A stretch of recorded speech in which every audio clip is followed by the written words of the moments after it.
Барлықтарыңызға сәлем. Көктем шығуымен көбімізде жедел витаминдерге қажеттілік туындайды. Сол себепті бұл видеода мен сіздерге витаминдер туралы және де олардың маңызы туралы, сонымен қатар қандай витамин, қандай азық-түлік өнімдерінде кездесетіндігі туралы айтып беретін боламын. Витаминдердің жетіспеуі медицинада авитаминоз деп аталады. Авитаминоздың белгілері: жиі ауырып қалу, қызылектен қан кетулер, жалпы әлсіздік, ұйқышылдық, сонымен қатар иммунитеттің түсуі. А витамині көздің көруін жақсартады, сонымен қатар жаралардың тез жазылуын қамтамасыз етеді. Барлығымыз сәбіздің көзге пайдалы екендігі туралы естіген шығармыз. Бұл медициналық тұрғыдан дұрыс деп айтсақ болады. Себебі А витамині сәбізде болады. Сонымен қатар А витаминіне өрік, асқабақ, бауыр, жұмыртқа және балық өте бай. С витамині иммунитеттің тұрақтылығын қамтамасыз етуде өте маңызды. Сонымен қатар С витаминінің антиоксиданттық қасиеті бар екені анықталған.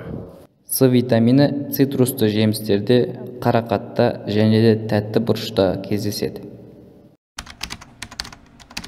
Б тобының витаминдері ағзадағы маңызды ферменттердің құрамына кіреді.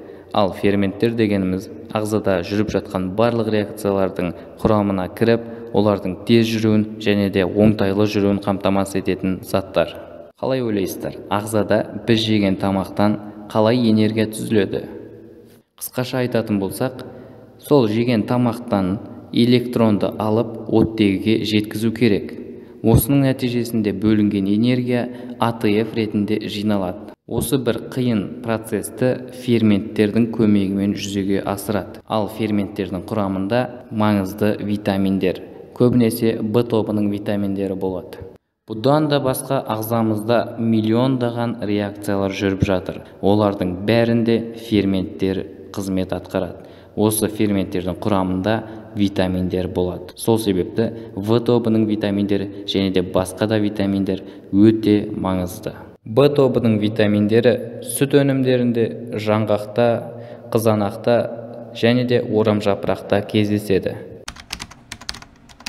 Және де Д витамині туралы айтып кетейік. Оның екі негізгі түрі бар: D2 және де D3. D2 витамині. D2 витамині сырттан азық-түліктер арқылы түсіп отыру керек. D2 витаминін қарапайым тілмен сүйектің денсаулығына жауап береді деп айтсақ болады. D3 витамині. D3 витамині күн сәулелерінің әсерінен теріде синтезделеді. D3 витамині кальций мен фосфордың ішекте сіңуіне керек. Ал кальций мен фосфор сүйектің негізгі компоненттері болып есептелінеді. Сол себепті D3 витаминін де D2 витамині сияқты сүйектің дұрыс дамуы үшін және де сүйектің қатты, тығыз болуы үшін қажет деп айтсақ болады. Видеода айтылған әр витаминнің ағзада атқаратын қызметтері өте көп. Ал мен олардың негізгі қызметтері және де негізгі көп кездесетін азық-түлік өнімдерін айтып кеттім.